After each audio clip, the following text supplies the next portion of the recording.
When I won $2.5 million in the lottery, my parents demanded I give half to their favorite daughter. I refused. The next morning, I was stunned. They were burning my lottery check. "If you won't share, you won't get a penny," they said. I burst out laughing, because the check they torched was just a photocopy. You know, some moments in life are so utterly shocking, so completely out of line, they can only make you laugh. Like finding your own mother, the woman who gave birth to you, burning what she thought was your future right in front of your eyes. They thought they could destroy my new life, force me to bend to their will. They thought wrong. And the look on their faces when they realized their monumental criminal mistake? Priceless. My name's Mackenzie, I'm 34, and last month my life flipped upside down when I became a millionaire overnight thanks to a lottery ticket I bought on a whim. But when I dared to refuse to give half to my sister, Brooke, their golden child always, all hell broke loose. And I mean all hell. Growing up in our middle-class suburban home in Ohio was never the picture-perfect sitcom life. The moment my sister Brooke arrived when I was 6, it became painfully obvious who the favorite was. Most parents try to hide their preferences, but mine? They never even bothered with the pretense. Brooke wanted dance lessons? The money magically appeared. I needed a graphing calculator for advanced math? I worked extra shifts at the grocery store. Brooke's artwork adorned every wall, every fridge magnet. My academic achievements, the ones I worked so hard for, were met with a casual, "That's nice, Mackenzie. But did you see what Brooke made today?" It was a constant, undeniable imbalance. Look, my parents weren't monsters. They provided the basics, occasionally even showed genuine interest in my life. But the favoritism was a shadow I lived under. It only got worse as we got older. Brooke dropped out of college not once, but 3 times, to find herself. My parents supported her financially through 3 different majors and 5 career changes. Meanwhile, I worked through school, maintained a scholarship, and still graduated with a mountain of student loan debt. By my 30s, I'd built a decent life, a steady job, a small but comfortable apartment, enough savings for a treat now and then. I wasn't rich, not by any stretch. Those student loans ate a huge chunk of my budget, but I was fiercely proud of my independence. That Tuesday started like any other. On my way home from work, I stopped for gas, mentally calculating how much I could afford until payday. While paying, I just impulsively added a lottery ticket. I rarely played, maybe 2 or 3 times a year. But something compelled me that day. "You never know, right?" The cashier smiled. "Lightning has to strike somewhere," I laughed, tucking the ticket into my wallet without a second thought. That evening, heating up leftover pasta, half watching TV, the lottery drawing came on. I remembered my ticket.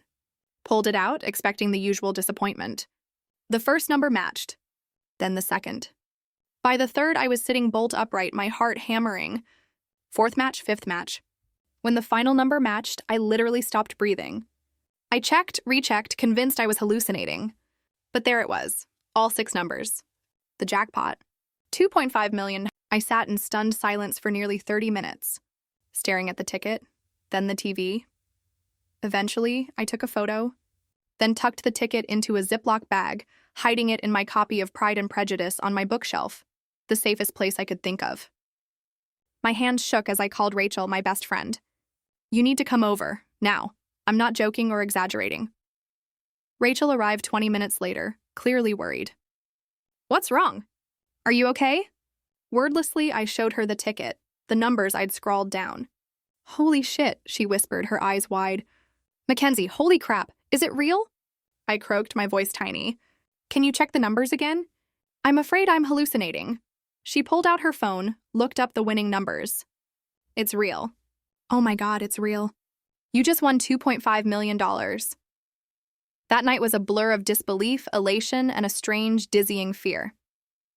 Rachel stayed over, and we talked until sunrise, sketching out possibilities. For the first time, I could pay off my student loans, completely. I could buy a house, a real home with a yard, not just an apartment. Invest, travel, donate to causes I cared about. The next morning, I called in sick and contacted the State Lottery Commission.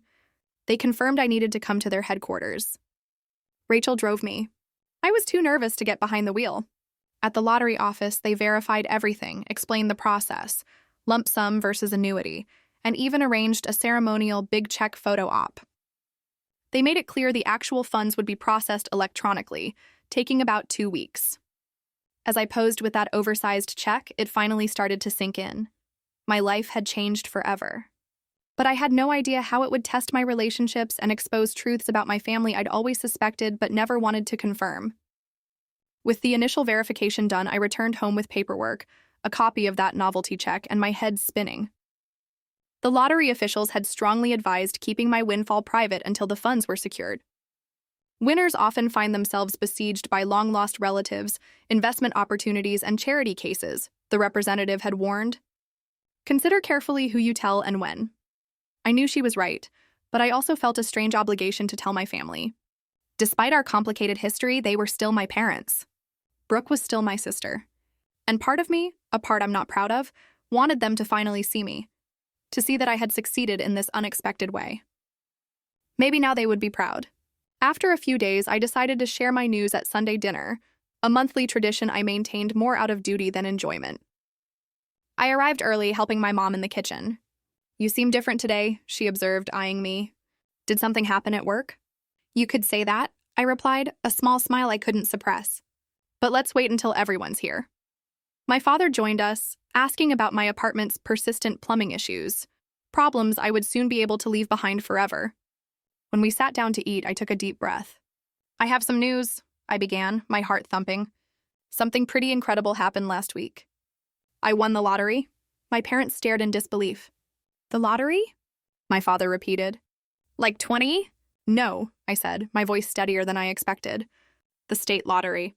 I matched all 6 numbers. It's $2.5 million. The silence that followed was profound. Then they erupted in exclamations of shock and congratulations. My mother actually got up to hug me, a rare event in our family. "Oh my goodness, Mackenzie, this is unbelievable," she exclaimed. Then the kicker. Wait until Brooke hears this. Not even a full minute of celebration, and my sister was already the focus. As if on cue, the front door opened and Brooke swept in, fashionably late as usual. "Sorry I'm late. Traffic was awful. What did I miss?" My mother practically tripped over herself rushing to deliver the news. "Mackenzie won the lottery. $2.5 million. Brooke's expression shifted rapidly. Surprise, then excitement, then something more calculating. She hugged me with unusual enthusiasm. "That's amazing, Mac. We're going to have so much fun with this." I felt a knot forming in my stomach at her use of we. Before I could even respond, my father chimed in. "This is perfect timing, actually. Brooke, tell your sister about your situation." Brooke at least had the decency to look slightly embarrassed. "It's not a big deal, really. I'm just in a bit of a financial bind with the business." The business was her latest venture. An online boutique selling overpriced bohemian clothing started 6 months ago after she abandoned her marketing job. I'd already heard from my parents that it wasn't going well. "It's more than a bit of a bind," my father corrected. "The credit card debt alone is nearly $30,000, and then there's the inventory loan." "Dad, please," Brooke interrupted, shooting him an annoyed look before turning back to me with a practiced smile. "But hey, that's not important right now. This is about your amazing news. Though, I mean, if you were thinking about helping family, I wouldn't say no." I sat there, my food forgotten, processing what was happening. Not a single question about how I felt about winning. No inquiries about my plans or dreams. Just an immediate pivot to how my windfall could solve Brooke's problems. "I haven't even received the money yet," I said carefully. "There's a whole process, and I need to speak with financial advisors about the best way to—" "But you will help your sister, of course," my mother interjected, as if it were already decided. "Family helps family, and with so much money you can easily spare enough to clear Brooke's debts and give her business a proper chance." The knot in my stomach tightened. "I haven't made any decisions yet. This just happened, and I'm still processing everything." "What's there to process?" My father's tone shifted from celebratory to something colder. "Your sister needs help, and now you can provide it. That's what family does." "What about my student loans?" I countered, the words bubbling up from years of resentment. "Or the fact that I've been living paycheck to paycheck while trying to build some kind of security for myself? Don't I deserve to take care of my needs first?" "Don't be selfish, Mackenzie," my mother said, her voice taking on that disappointed tone I knew all too well. "Your sister has a real business with real potential. This could be her big break. And what about my big break?" I asked, a lifetime of frustration finally spilling over. For once in my life, something amazing has happened to me, and immediately it becomes about Brooke. Brooke's expression turned hurt. I can't believe you're being like this. If I won, I would share with you without hesitation. The hypocrisy of that statement was almost laughable. 3 years ago, when Brooke received a $10,000 inheritance from our grandmother, she'd spent it all on a luxury vacation to Bali, without so much as offering to take any of us to dinner. The rest of the meal devolved into a tense conversation, my parents alternating between guilt trips and thinly veiled demands. By the time I left, the joy of my windfall had been thoroughly tarnished. Instead of celebrating, I drove home, fighting back tears of frustration and disappointment. Once home, I poured myself a glass of wine and called Rachel. Was it that bad? She asked after I recounted the dinner disaster. They didn't even wait 5 minutes before making it about Brooke, I said, my voice breaking. Not a single question about what this means for me, or what I might want to do with my own money. I'm not surprised, but I'm still sorry, Rachel replied gently. What are you going to do? I took a deep breath. Exactly what I planned before dinner. Pay off my debts, secure my future, and make smart decisions. And apparently, set some very firm boundaries with my family. Little did I know how severely those boundaries would be tested in the coming days. The morning after the disastrous dinner, my phone started ringing at 7:30 a.m. It was my mother. I've been thinking about our conversation last night, she began without preamble. I think you were just overwhelmed, which is understandable. But now that you've had time to sleep on it, I'm sure you see how important it is to help your sister. I pinched the bridge of my nose, a headache already forming. Mom, it's not even 8 and I'm getting ready for work. Can we talk about this later? What's there to talk about? This is what family does, Mackenzie. Your father and I have always taught you girls to support each other. The irony was not lost on me. I need to go. We'll discuss this another time. Before she could respond, I ended the call and silenced my phone. I needed space, clarity, without the constant pressure. At work, I vaguely mentioned to my supervisor that I might need personal time soon for a family situation. I wasn't ready to disclose my win yet. During lunch, I checked my phone. 3 missed calls from my mother, 2 from my father, and a text from Brooke. Hey sis, just wanted to say I totally understand you needing time to process everything. No pressure, but when you're ready to talk, I have some spreadsheets showing exactly how much I need to clear my debts and get the business profitable. Love you. I closed the message without responding. That afternoon, I contacted a financial advisor recommended by the Lottery Commission, someone experienced in sudden wealth situations. We scheduled an appointment for the next day. That evening, the calls continued. My father's voicemail was particularly pointed. Mackenzie, your mother is very upset by your behavior. We raised you better than this. Call us back immediately so we can discuss how you're going to help your sister. I didn't return the calls. Instead, I researched financial planning for lottery winners, making notes for my appointment. The next morning, my financial advisor, Ms. Thornton, walked me through the realities of my winnings. After taxes, the lump sum would be closer to $1.4 million. Still life-changing, but not the full $2.5 million advertised. The first priority should be establishing an emergency fund and paying off high-interest debts, she advised. Then we can discuss diversified investments for long-term growth and security. When I mentioned my family's expectations, she frowned. Unfortunately, this is very common with lottery winners. I always advise my clients to establish clear boundaries early. Any gifts to family should be carefully considered and formally documented to avoid ongoing expectations. I left her office with a preliminary financial plan and a stronger resolve to protect my newfound security. But my family wasn't making it easy. That evening, I received a group text from my mother, including both my father and Brooke. We're all getting together tomorrow evening at 7 to discuss the family financial plan now that Mackenzie has come into this blessing. Mackenzie, please bring whatever paperwork you have so far so we can understand the timeline. I stared at the message in disbelief. The sheer audacity of scheduling a family financial plan meeting without even consulting me was staggering. I replied simply, I won't be attending. My financial decisions are my own to make. The response was immediate and heated. My father called, and when I didn't answer, he left a voicemail. Your behavior is completely unacceptable. After everything we've done for you, this is how you repay us? By turning your back on your own sister when she needs help? I'm extremely disappointed in you. The barrage continued through the next day. Brooke tried a different approach, sending a long, emotional text about how her business was her dream, and with just a small portion of my winnings, She could make it successful and pay me back someday. Meanwhile, I returned to the lottery commission to finalize my decision to take the lump sum payment. I participated in the official big check ceremony for their press materials, holding the oversized novelty check while cameras flashed. The lottery officials again reminded me that the actual funds would be processed within 2 weeks.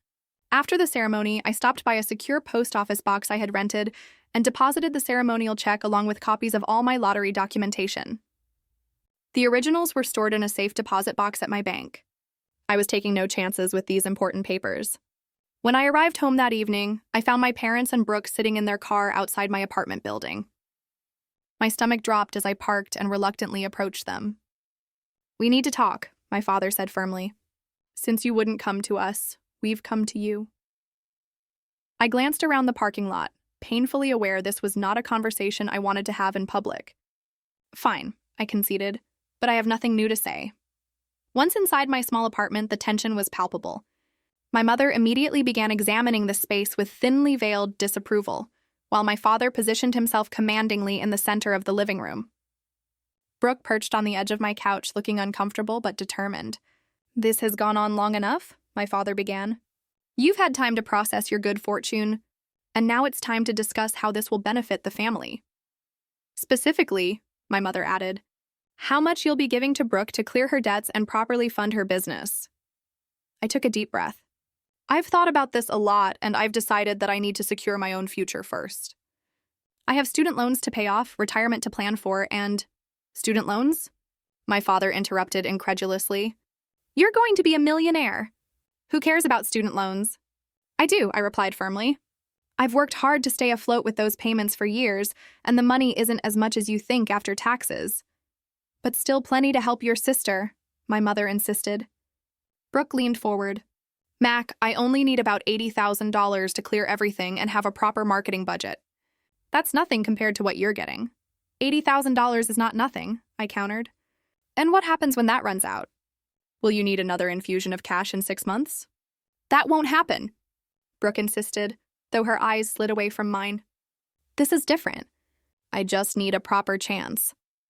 Like the proper chance you had with graphic design or interior decorating or becoming a yoga instructor." I couldn't keep the bitterness from my voice. "Each time Mom and Dad supported you financially, and each time you abandoned it when it got difficult." "That's enough," my father said sharply. "Your sister is trying to build something of her own. All she needs is adequate capital, which you now have in abundance. This is about family responsibility, Mackenzie. Where was this family responsibility when I was working 2 jobs to pay for college?" I asked, years of resentment finally spilling over. Where was it when I needed help with the down payment for a car so I could get to work? "You've always had different standards for Brooke and me." "That's not true," my mother protested weakly. "It is true, and we all know it," I said, my voice trembling slightly. "For once in my life, something good has happened to me, and I deserve to enjoy it without guilt or manipulation." The argument continued for over an hour, growing increasingly heated. My parents cycled through guilt, anger, and even attempts at negotiation. "What about $40,000 instead?" Brooke alternated between playing the victim and making veiled accusations about my character. Finally, emotionally exhausted, I asked them to leave. "I've made my decision. I won't be bullied or manipulated into changing my mind." My father's face hardened. "If this is your attitude, don't expect to remain part of this family." The words hit like a physical blow, but I stood my ground. "If your acceptance is conditional on me giving away my financial security, then maybe that's for the best." After they left, I collapsed onto my couch, emotionally drained, but oddly relieved. I had finally stood up for myself after decades of accepting second-place status in my own family. But I knew this wasn't over. Not by a long shot. I called Rachel and asked if I could stay at her place for a few days. "I need some space from my family, and I don't trust them not to show up again." "Of course," she said immediately. "Pack a bag and come over. Wine will be waiting." As I packed enough clothes for a few days, I had no idea how prophetic my distrust would prove to be. I spent 3 relatively peaceful days at Rachel's apartment, going to work as usual, but returning to her place rather than my own. My family continued their campaign of calls and texts, but I responded minimally, usually with simple variations of, "My decision is final." On the 4th day, I realized I needed to retrieve some work documents I'd left at my apartment. Rachel offered to go with me, but she had an important meeting she couldn't miss. I'll be fine, I assured her. I'll grab what I need and be out in 10 minutes. I chose my lunch break, thinking my family would be at work or otherwise occupied. As I approached my apartment door, everything seemed normal. I unlocked it and stepped inside, immediately sensing something was wrong. There were voices coming from my living room. I froze, heart pounding, before recognizing my parents' voices. They were in my apartment. For a moment, I considered backing out quietly and calling the police, but anger overrode caution, and I strode into the living room. "What are you doing in my apartment?" I demanded. My mother and father were standing by my coffee table. Between them, in a small metal trash can from my own kitchen, flames were rising from what looked like paper. With a jolt of horror, I realized what was happening. My mother was burning what appeared to be my lottery check. My father turned to me, his expression cold and determined. "If you won't share, you won't get a penny." I rushed forward, but the damage was already done. The paper was mostly ash now, flames consuming what little remained. My mother stepped back, a look of grim satisfaction on her face. "Now we can discuss a fair arrangement," she said. "You'll need to reapply for the prize." I stared at them in shock, my mind racing. How had they gotten in? What exactly had they burned? And most importantly, did they really think this would work? "How did you get into my apartment?" I managed to ask, my voice surprisingly steady despite the adrenaline coursing through me. "We still had the spare key you gave us last year when you had the flu," my father replied matter-of-factly. "You never asked for it back." The violation of my space, the calculated nature of their actions. It was almost too much to comprehend. And yet, as the initial shock began to fade, something unexpected happened. I started to laugh. It began as a small chuckle and quickly grew into full-blown laughter. My parents exchanged confused glances, clearly unprepared for this reaction. "What's so funny?" my mother demanded. "Do you think this is a joke?" I struggled to compose myself, wiping tears from my eyes. "Actually, yes. This is hilarious." "You've lost your mind," my father said, his confidence wavering slightly. "No," I finally found clarity. "I found clarity." My laughter subsided, but a smile remained on my face. "Do you really think that's the actual lottery check?" Now it was their turn to look confused. My mother glanced at the smoldering remains in the trash can. "What do you mean?" "We saw the photos online from the lottery commission." "You holding the check?" "That oversized check is a prop for photos," I explained, feeling a strange calm settle over me. "It's not the actual payment method. No lottery commission hands out real checks for millions of dollars like that." Their expressions began to shift from confusion to uncertainty. "The actual payment is being processed electronically," I continued. "What you just burned was a commemorative copy I received as a souvenir. It has no monetary value whatsoever." The color drained from my mother's face. My father, always quick to bluster when challenged, shook his head. "You're lying!" "You're just saying that because we destroyed it." In response, I pulled out my phone and opened my email, turning the screen toward them to show a message from the Lottery Commission confirming my electronic funds transfer was being processed. "The money will be deposited directly into an account I've set up specifically for this purpose," I said calmly. There was never a real check to burn. The silence that followed was deafening. My parents stood frozen, the reality of their failed manipulation sinking in. Finally, my mother spoke, her voice small and suddenly conciliatory. "Mackenzie, we were just trying to break into my apartment and destroy what you thought was my financial security," I finished for her. "Yes, I can see that. You're blowing this out of proportion," my father attempted, his authoritative tone returning. "We're your parents. We were just trying to bring you to your senses by committing breaking and entering an attempted destruction of property." I shook my head in disbelief. "Do you have any idea how unhinged that sounds?" Just then, the front door opened, and Brooke walked in, carrying a takeout bag. She stopped short when she saw me. "Oh, you're here." She looked nervously between me and our parents. "I was just bringing lunch for Mom and Dad while they talked to you." "While they trespassed in my apartment and tried to destroy what they thought was my lottery check," I corrected, watching her eyes widen. "I didn't know they were going to do that," she protested quickly. "They just said they were going to wait for you to come home so we could all talk again." Whether she was telling the truth or not didn't really matter anymore. The fact that any of them thought it was acceptable to enter my home without permission spoke volumes. All of you need to leave now. My voice was steady, but there was no mistaking the finality in it. Mackenzie, please, my mother began, her tone shifting to pleading. We made a mistake. We were just so worried about the family being torn apart over money. No, I countered. You were worried about losing access to money you believe you're entitled to. There's a difference. After everything we've done for you, my father started. That's exactly the problem, I interrupted. You've convinced yourselves you've done so much for me when the reality is, I've been largely on my own since I was a teenager. You're not entitled to my lottery winnings, and your actions today have shown me exactly who you are. I moved to the door and held it open. Leave now, or I call the police and report a breaking and entering. Your choice. They gathered their things in stunned silence. As Brooke passed me at the door, she paused. This isn't fair. You're being cruel. No, Brooke, I replied quietly. Cruel is expecting someone to sacrifice their financial security for your series of failed ventures. Cruel is supporting parents who would break into your sister's apartment to destroy her property. You've always been the favorite, and you've used that to your advantage your entire life. That ends today. After they left, I immediately called a locksmith to change my locks and began researching security systems. I also called Rachel to update her. They did what? She exclaimed. That's insane. Are you okay? Strangely, yes, I replied, surveying my apartment. I think this needed to happen. The illusion is gone now. I see them clearly for who they are, and it's actually liberating. That night, I received a flurry of texts from extended family members, aunts, uncles, cousins, all expressing concern about the family rift and urging me to reconsider my harsh stance against my parents and sister. Clearly, my family had been busy spinning their version of events. I didn't bother responding. Instead, I focused on finishing my packing. I had already given notice at my apartment and found a short-term rental in a secure building across town. No one in my family knew the address, and I intended to keep it that way. As I sealed the last box, I felt a weight lifting from my shoulders. The money hadn't even hit my account yet, but I was already experiencing a different kind of wealth, the richness of clarity, and the luxury of finally prioritizing myself.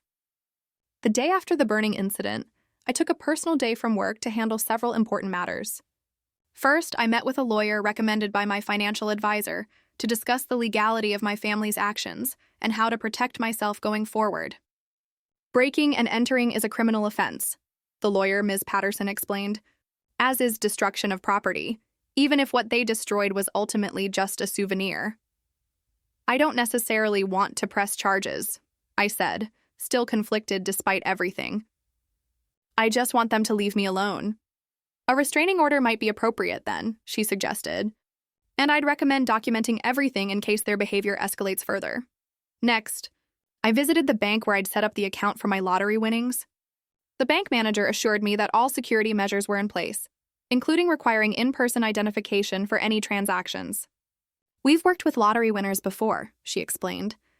Your account has our highest security protocols. No one can access it without your physical presence and multiple forms of ID. As a final precaution, I contacted the Lottery Commission to alert them to my family's behavior. Unfortunately, this happens more often than you'd think, the representative said sympathetically. Rest assured, we will not discuss your winnings with anyone but you, regardless of their claimed relationship. With these safeguards in place, I returned to my newly secured apartment to finish packing for my move the following day. As I sorted through my belongings, deciding what to take and what to donate, my phone rang. It was a number I didn't recognize. Hello, I answered cautiously. Mackenzie, it's Aunt Helen. My mother's sister had always been somewhat of a neutral party in family dynamics. Aunt Helen, I responded, my tone guarded. I assume you've heard some version of recent events. I've heard your mother's version, she confirmed. But I've known your mother my entire life, so I can read between the lines. What really happened? Something in her voice, a genuine concern without judgment, prompted me to tell her everything, from the lottery win to the breaking and entering to the ceremonial check burning. When I finished, she was silent for a moment. They broke into your apartment and burned what they thought was your check, she finally asked, her voice a mixture of horror and disbelief. Yes, I confirmed. And they seemed to genuinely believe that would somehow force me to share the money with Brooke. Good Lord, she muttered. I knew your mother could be dramatic, but this is criminal behavior. The irony is there was never an actual check to burn, I explained. The lottery doesn't work that way. The giant check from the ceremony is just for publicity photos. The real payment is processed electronically. Aunt Helen gave a short, incredulous laugh. So they committed a crime for absolutely nothing. Essentially, yes. Despite everything, I found myself smiling at the absurdity of it all. The look on their faces when I explained that to them. I can imagine, she said. Listen, Mackenzie. I'm sorry this happened to you, and I'm sorry that your win has been tainted by all this ugliness. You deserve to enjoy your good fortune without this drama. Her understanding was unexpected and touching. Thank you, Aunt Helen. That means a lot. For what it's worth, she added, your mother has been calling everyone in the family trying to rally support for her side. But after hearing what really happened, I think you'll find most of us are appalled by their behavior. After we hung up, I felt a small measure of relief, knowing that at least some of my extended family understood the reality of the situation. The next day, as professional movers loaded my belongings into their truck, my phone began ringing repeatedly. It was my parents. After the fifth call in 10 minutes, I finally answered. What do you want? I asked, my patience exhausted. We need to talk, my father said, his tone notably less commanding than usual. Your mother and I have been discussing things, and we realize we may have overreacted. Overreacted? I repeated incredulously. You broke into my apartment and tried to destroy what you thought was my financial security. That's not overreacting. That's criminal. We were upset. My mother chimed in from what must have been speakerphone.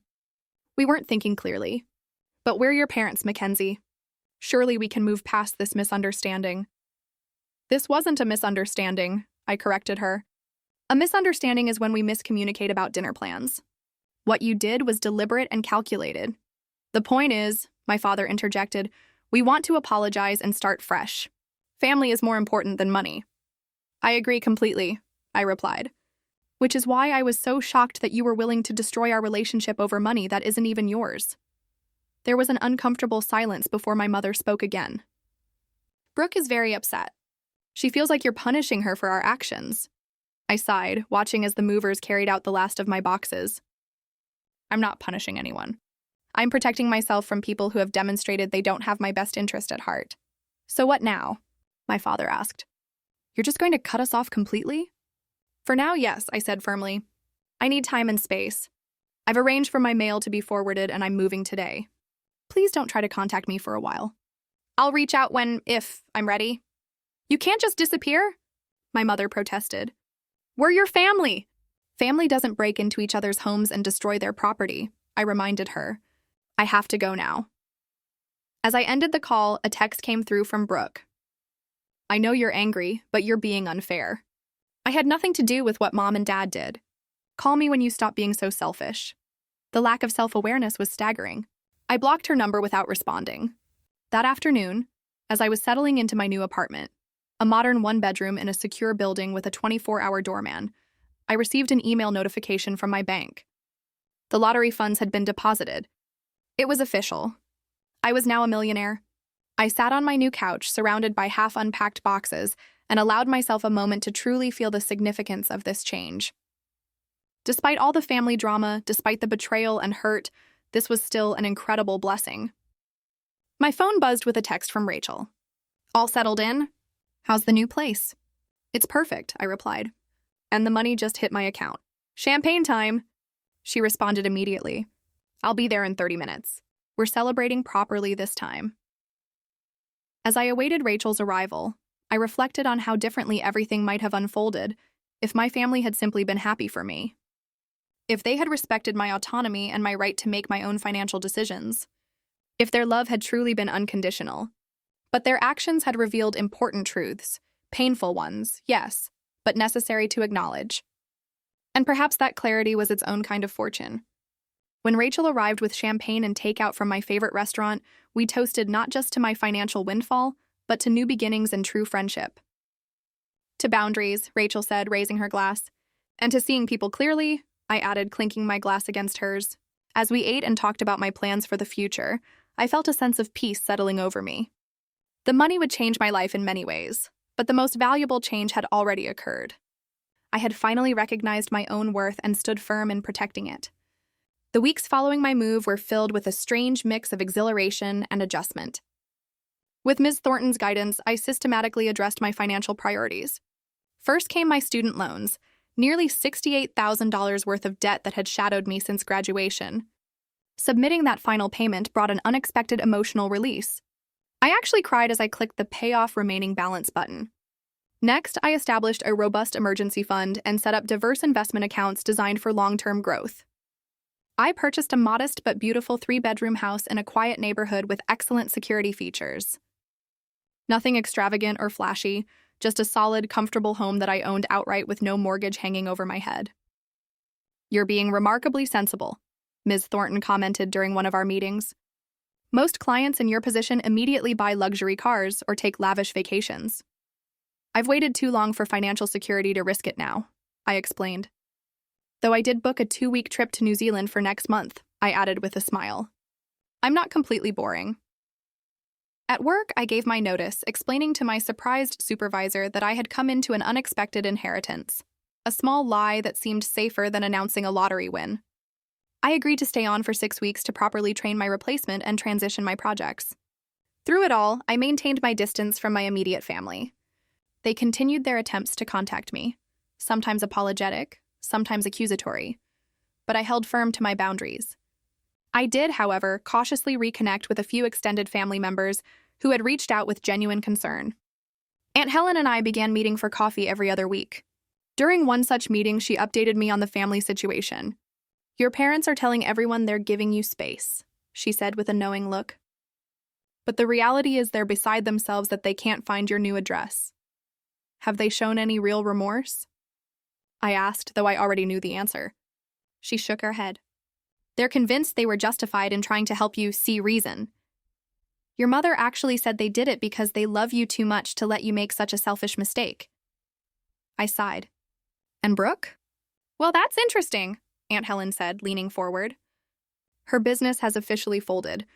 Apparently, she took out some high-interest loans that she can't repay." "I'm sorry to hear that," I said, and was surprised to find I genuinely meant it.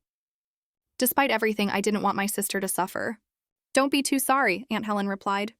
"Your parents refinanced their house to bail her out again." "They what?" I was genuinely shocked. My parents were in their early 60s and had been planning to retire in the next few years. "That's their retirement security." "I know," Aunt Helen said grimly. "I tried to talk them out of it, but they insisted Brooke had no other options." "She could get a job like everyone else," I pointed out. "That's what I said," she agreed. "But you know how they are with her. Always the exceptional child who deserves exceptional support." The conversation left me troubled. While I had maintained my boundaries, I didn't wish financial hardship on my parents. I decided to consult with Ms. Thornton about potentially setting up a small retirement fund for them. Not now, but perhaps in the future when emotions had settled. Meanwhile, I was discovering the joy of financial freedom coupled with purpose. With Ms. Thornton's help, I established a modest foundation focused on providing financial literacy education to young adults. I partnered with local community colleges to offer workshops on budgeting, understanding credit, and basic investing principles, all the knowledge I had struggled to acquire on my own. I also made anonymous donations to causes I cared about: a shelter for domestic violence survivors, the public library that had been my sanctuary growing up, and a scholarship fund for first-generation college students. These acts of giving brought me more satisfaction than any luxury purchase could have. I wasn't just changing my own life. I was creating ripple effects that might change others' lives too. Rachel remained my steadfast supporter through all of these transitions. When I confessed my guilt about not helping Brooke despite having the means to do so, she provided a valuable perspective. "Your sister doesn't need a bailout. She needs to learn consequences," Rachel pointed out. "If you step in now, you're just replacing your parents as her safety net. Nothing will change." "I know you're right," I sighed. "But I still feel this nagging guilt." "That's because you're a good person," Rachel said firmly. "But being a good person doesn't mean being a doormat. You can be generous without being exploited." About 3 months after the burning incident, I received an unexpected email from Brooke. Unlike her previous messages, this one seemed more reflective. "I've been doing a lot of thinking about everything that happened. I realize now how entitled I must have seemed about your lottery win. The truth is, I was desperate. My business was failing, and I was too proud to admit it. That doesn't excuse my behavior, or mom and dad's. but I wanted you to know that I understand better now why you reacted the way you did. I miss my sister. I read the email several times trying to gauge its sincerity.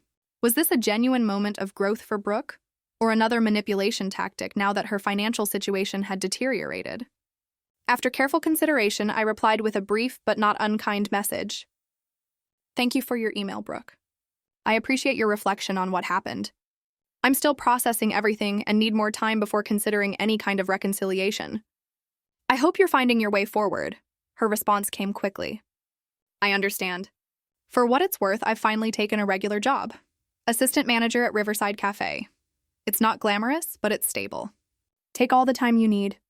I'll be here if you're ready.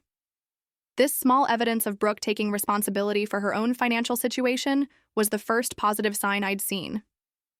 While I wasn't ready to fully reconnect, it left me open to the possibility that genuine change might be possible eventually. As my new life took shape, I found myself experiencing a profound sense of peace. My days were filled with meaningful work through my foundation, enjoyable hobbies I'd never had time for before, and genuine connections with friends and the extended family members who respected my boundaries.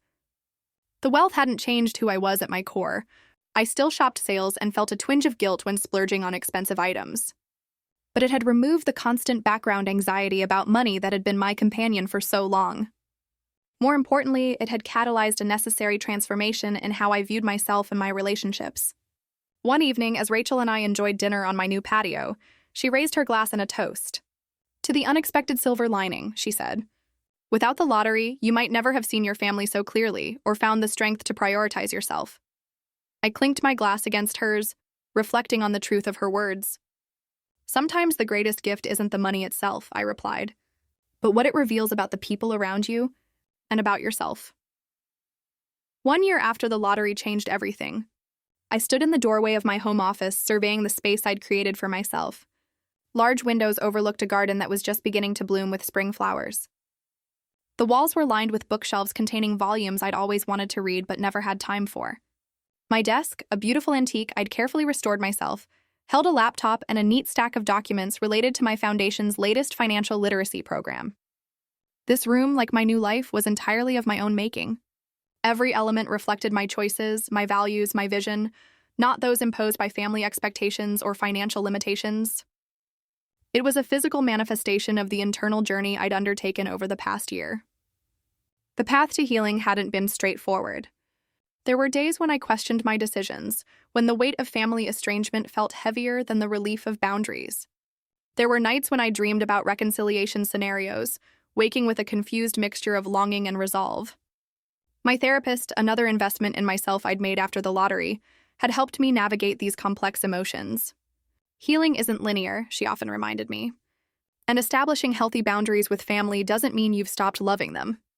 It means you've started loving yourself. That perspective had been crucial as I cautiously began reconnecting with certain family members. Aunt Helen remained a steady presence, providing updates about my parents and Brooke without pressure or judgment. Through her, I learned that my parents had finally paid off the mortgage, thanks to my father postponing retirement and taking on consulting work. Brooke, meanwhile, had maintained her job at the cafe and even received a promotion to manager. According to Aunt Helen, she had also joined a financial management group and was slowly working to repair her credit. These positive developments had eventually led me to accept an invitation to meet Brooke for coffee about 8 months after our estrangement began. We chose a neutral location, a quiet cafe halfway between our respective homes. The initial awkwardness had been palpable as we settled at a corner table, each of us careful with our words. "You look good," Brooke had said, studying me. "Happy?" "I am," I confirmed. "And you?" Aunt Helen mentioned you're doing well at the cafe. A flash of the old Brooke appeared, a slight grimace at the mention of her service industry job, but it quickly passed. "It's been a learning experience," she admitted. "Not what I envisioned for myself, but I'm good at it, surprisingly." We talked carefully around the edges of the past at first, focusing on present circumstances and neutral topics. But eventually, we had to address the elephant in the room. "I'm sorry," Brooke said suddenly, interrupting a safe conversation about a new restaurant in town. "Not just for what happened with Mom and Dad and the check. For everything. For always expecting to be bailed out, for never considering what you might need." The sincerity in her voice caught me off guard. Thank you, I said simply, giving her space to continue. When your money didn't materialize to solve my problems, I had to face some hard truths, she continued. I've never had to deal with consequences before. Mom and Dad always fixed everything, and I let them because it was easier. It's a pattern that started when we were kids, I acknowledged. It wasn't entirely your fault, but I participated in it, she countered. And I benefited from it at your expense. I see that now. That first meeting had ended with a tentative hug and a promise to try again in a few weeks. We'd had several more coffee dates since then, each one a little more comfortable than the last. We weren't best friends. Too much history stood between us for that, but we were finding a new, more balanced way to be sisters. My parents were a more complicated matter. While I'd exchanged a few brief emails with them, I wasn't ready for in-person contact. Their apologies still carried undertones of justification, suggesting they hadn't fully recognized the gravity of their actions or the patterns that led to them. You'll know when or if you're ready, my therapist had assured me. And it's perfectly acceptable if that time never comes. That permission to prioritize my own well-being without guilt had been transformative. I'd spent so much of my life accommodating others' needs and expectations that establishing firm boundaries felt like learning a foreign language. But with practice, it was becoming more natural. The lottery money, while providing material security, had been merely the catalyst for this more profound personal growth. The true wealth I'd gained was in self-knowledge and self-respect. This perspective informed how I managed my financial windfall as well. Rather than defining myself by my bank account or allowing money to become my primary identity, I viewed it as a tool, one that could provide security, yes, but also one that could create positive impact. Through my foundation, I'd helped fund financial literacy programs that had reached over 500 young adults in the past year. The feedback from participants was often emotional. Many shared stories of being the first in their families to understand compound interest, investment basics, or the true cost of credit card debt. You're not just teaching them about money, one community college partner had told me. You're breaking generational patterns. That comment had resonated deeply with me. Breaking patterns. Wasn't that exactly what I'd done in my own life? As I moved from my office to the kitchen to prepare dinner, my phone buzzed with a text from Rachel. Just confirmed reservations for New Zealand 2.0 next month. Pack your hiking boots. I smiled, thinking about our upcoming adventure, our second trip to New Zealand, this time to explore the South Island. Rachel had been my rock throughout this transformative year, celebrating my victories and providing perspective during moments of doubt. Can't wait, I texted back, thinking of adding a stop in Australia this time. Her reply was immediate. Yes, let's do it. The freedom to make such decisions, to travel, to explore, to expand my horizons, was something I never took for granted. Neither was the autonomy to choose how I spent my time. In addition to managing my foundation, I'd started taking classes in furniture restoration, a hobby I'd always been interested in but never had time to pursue. My dining room table was currently covered with the components of an antique radio cabinet I was bringing back to life. As I prepared a simple but delicious dinner of salmon and roasted vegetables, I reflected on how my relationship with money had evolved. The initial panic about making mistakes with my windfall had given way to confidence in my careful decisions. The fear that wealth might change me fundamentally had been replaced by the understanding that it had simply revealed and amplified who I already was. Most importantly, I'd learned that financial wealth, while providing comfort and opportunities, wasn't the most valuable currency in life. Trust, respect, authentic connection, these were the true treasures, and they couldn't be purchased at any price. After dinner, I settled on my porch swing with a glass of wine, watching the sunset paint the sky in brilliant oranges and pinks. A year ago, I couldn't have imagined the life I now lived. Not just because of the financial changes, but because of the emotional freedom I'd claimed. The lottery had given me $2.5 million, but my own choices had given me something far more precious. A life aligned with my values, relationships based on mutual respect, and the quiet confidence that came from knowing my own worth. For anyone watching this who might be struggling with family boundaries or finding their own voice, I hope my story encourages you. It's never too late to recognize your value and require others to respect it. The path isn't easy, but the peace waiting on the other side is worth every difficult step. If my journey has resonated with you, I'd love to hear your thoughts in the comments. Have you ever had to establish difficult boundaries with loved ones? What helped you find the courage to stand firm? Share your experiences below and know that your story matters too. Thank you for listening. And remember, sometimes the greatest twist in your story is the moment you decide to become its author.